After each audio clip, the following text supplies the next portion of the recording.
மணி 6 ஆச்சா? எனக்கு நீங்க ஏன் தினம் 6 மணிக்கு மேல வீட்டுக்கு போடுறீங்க? உங்களுக்கு கல்யாணம் ஆயிடுச்சா? நோ, ஐ அம் ஒரிஜினல் பேச்சுலர். பின்ன ஏன் 6 மணிக்கு மேல இருக்க மாட்டேங்கிறீங்க? அது எங்க அப்பா வந்து பிரிட்டிஷ் சமையல்காரன். ஒவ்வொரு தகப்பனும் தன் பிள்ளைக்கு சொத்து வைப்பா, சுகத்தை வைப்பா. ஆனா எங்க அப்பா எனக்கு டயத்தை வச்சா, பஞ்சுவாலிட்டி வச்சா. மகனே, 1 கோடி ரூபாய் கொடுத்தா கூட 6 மணி 5 நிமிஷத்துக்கு மேல நீ எந்த இடத்துலயும் வேலை செய்யக்கூடாது, 6:15 வீட்டுக்குள்ள ஓடி போய் பூந்துக்க அப்படின்னு சத்தியம் ஆகிட்டு செத்து போயிட்டா.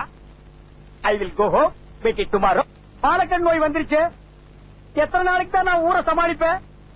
அப்பா அப்பா அப்பாடே, ராத்திரில நீ என்னென்ன அக்கிரமம் பண்ணினியோ இப்ப எனக்கு பார்வை தெரியாம போச்சு.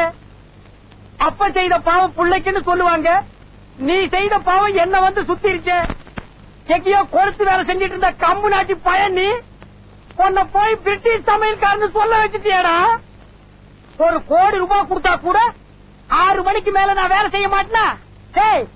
30 ரூபாடா. 30 ரூபாய் கொடுத்தா நான் 3 நாளைக்கு கண்ணு முடிச்சு வேலை பார்ப்பேன்டா.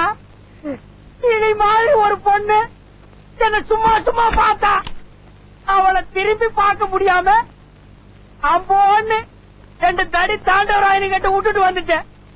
இந்த விஞ்ஞான உலகத்துல என்னென்னமோ நல்லது கெட்டது நடக்குன்னு சொல்றாங்க. அதையெல்லாம் நான் பார்க்க முடியல.